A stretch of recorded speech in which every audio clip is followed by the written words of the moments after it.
Action round to Andre Brender, a German who is a ship engineer in Norway. 200. He makes it 200 to go. Those cards belong to Virag Tatrai, so she will be watching this with great interest, with Ace-King in front of her. The same cannot be said for Mauro Fornuto, who has got about the worst starting hand you can have. Forward. We are now round to our young Hungarian logistics student. I like the way she's pulling a distressed face. Well, it was all going so well until she started laughing. She might have had them rumbled there, but the re-raise tells its own story. Our chip leader gets out of the way.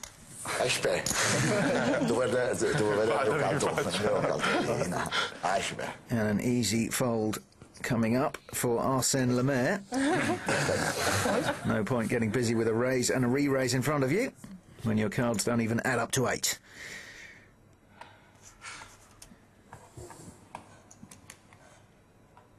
Andre Brender can't seem to look at her now. He was winking at her earlier, but now he's trembling a little. Call. Heads up. That's quite a loose call there from Andre. If he thinks she's a straightforward player, he must know that his ace-6 is no good. He can only hope to outplay her if she misses, but that's the sort of flop you don't like to see when there's been a re-raise. You're thinking ace-king, ace-queen and... 2,000. 2,000? He's certainly got bottle.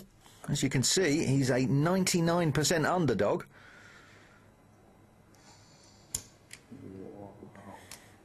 Now, she's got to say to herself, he wouldn't make that bet with the queen, he'd want me to bet. Therefore, the best he can have is a king. I've got ace-king. I'm coming over the top like the troops.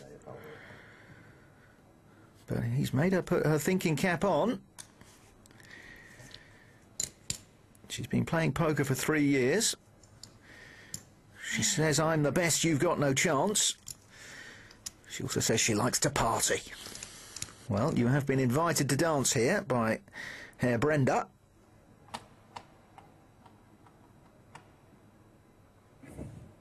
And I would advise treading on his toes. Call. Just a call, but that should send a message out to Andre.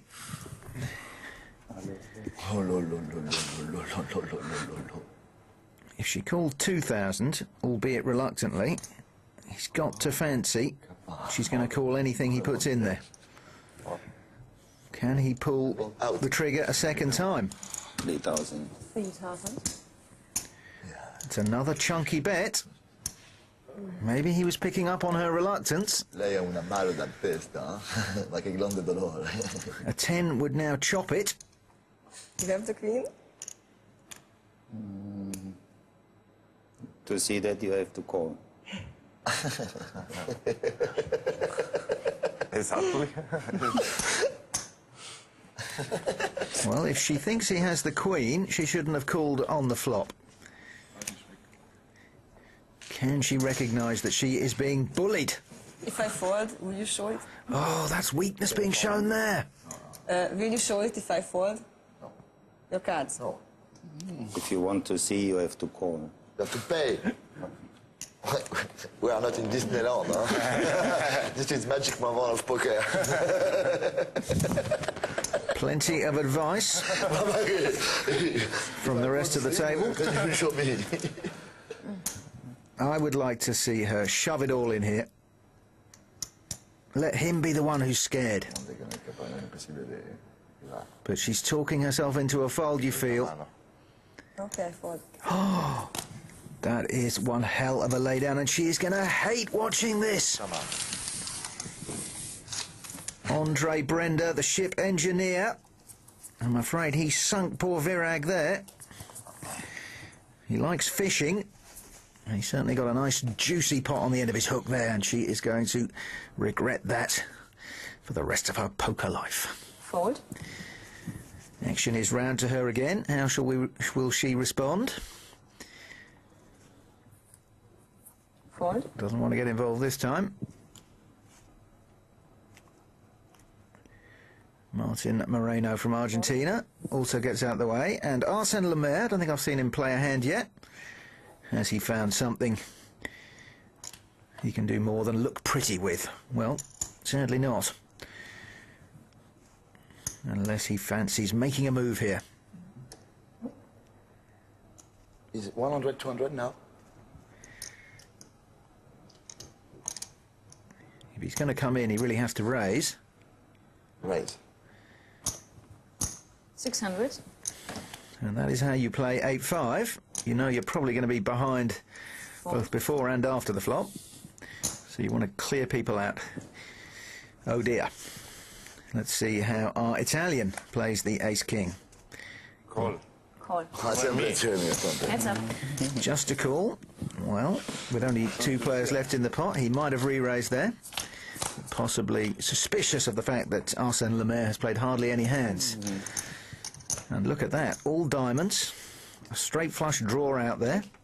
Middle pair for Lemaire and the nut flush draw for Mauro Fornuto. Continuation bet there from Lemaire. That could mean anything, of course. Vieni qua. Call. Just a call. Check. That's not a good card for Arsène Lemaire. A little bit more. 1,500. Call. And Mauro wants to see the river. He's paying a price for it. Lemaire's 2 pairs, 6s and 5s are good here. He's got to be thinking, what would he call my initial raise with? High cards. Maybe ace-king, maybe ace-jack. Check showdown, please. Decides he could only be called by a better hand. To the 6 with 5. And he sees that his measly little 8-5 is good enough to win this hand. Now, that will send a message out to the rest of the table. They'll say that Arsène Lemaire is a bit of a bandit. And that banditry has taken him to the top of the leaderboard, just ahead of the Argentinian Martin Moreno. Virag Tatrai, our Hungarian, still at the bottom, but blinds still low enough to save her from any real anxiety. She's one good win away from getting to the top of that leaderboard. Forward.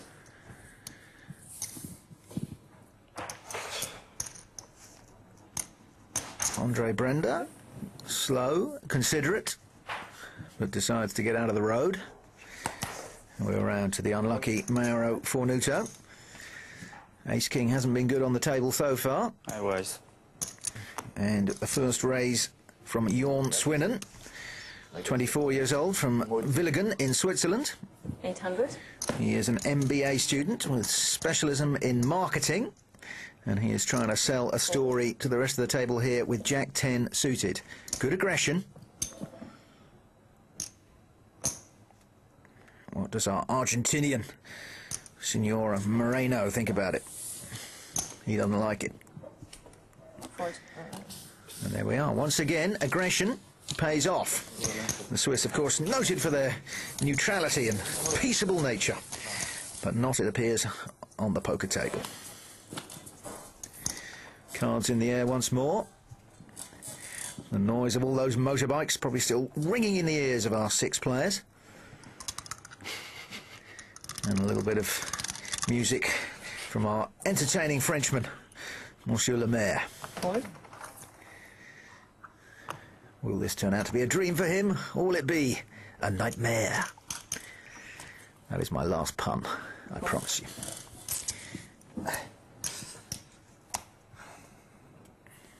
5-6 suited. Actually, he says that's one of his favourite hands. He's a student of David Sklansky, the great poker mathematician, so he's obviously a thinking player. 400. And once again, he's raising with rubbish. Or near rubbish, let's be honest, 6-5. Can hit a few draws. It didn't work with ace-king last time. Will our Italian from Torino prefer king-jack? Well, they say king-jack you should never call with. You either raise with it or fold it. But he decides I don't understand. on this occasion he's going to play. And Jorn Swinnen priced in with the ace rag. Never heard a player laugh as much as Arsène Lemaire. Obviously having a good time. Let's see what he's like when the chips are really down. Okay. It's an up and down draw for Fornuto. An ace or a 9 would give him the straight. 600. But Jorn Swinnen comes out punching.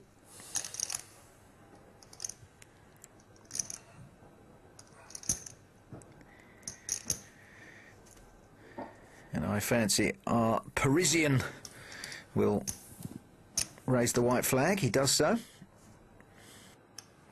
Now, with this sort of draw, I should at least be calling. This is why.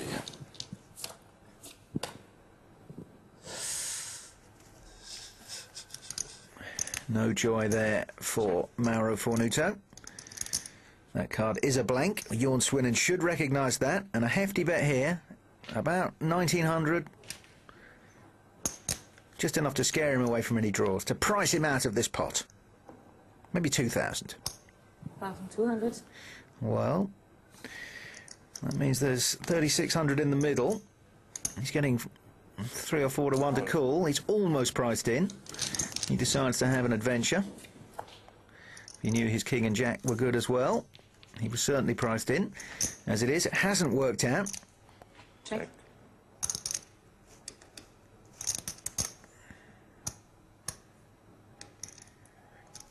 I'd like to see Jorn bet here, not just rely on the fact that his ace is good. His kicker is effectively the 10. So why take the chance? Another 1,500 here will close the door on the foot of poor Mauro Fornuto, and if he does get called, it's not too expensive. 500.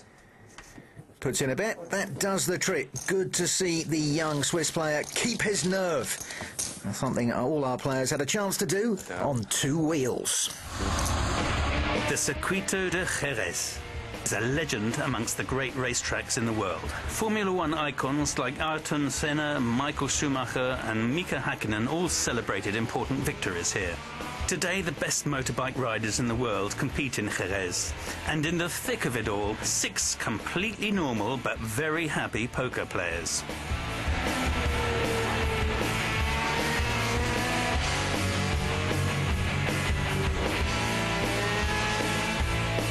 As the world's elite of the 800 Premier class warm up their heavy machines for the Spanish Grand Prix, the poker players savour a special moped drive around the normally strictly forbidden to mere mortals service road.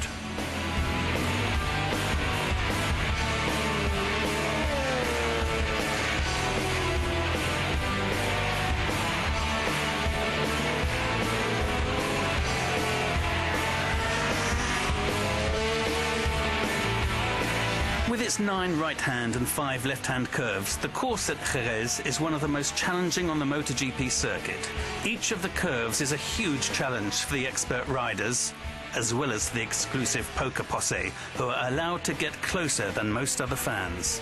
It was like the first time I visited an event like this, like a racing event, and I have to say I'm really impressed about the speed and the noise and everything. It's so totally different than on the TV. Another treat for the players, the pits. Normally an absolute no-go area for outsiders. This is where a large part of the action is, and our 6 competitors are in the heart of it.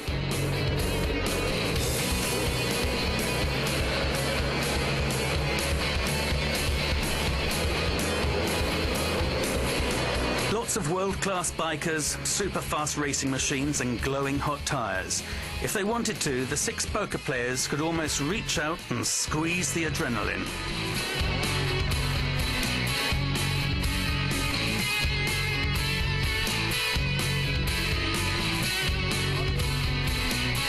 Nerves are at breaking point. The riders have laser-like concentration. And they're off. Screaming engines result in beaming smiles, an unforgettable experience for the poker players, as well as for the ears.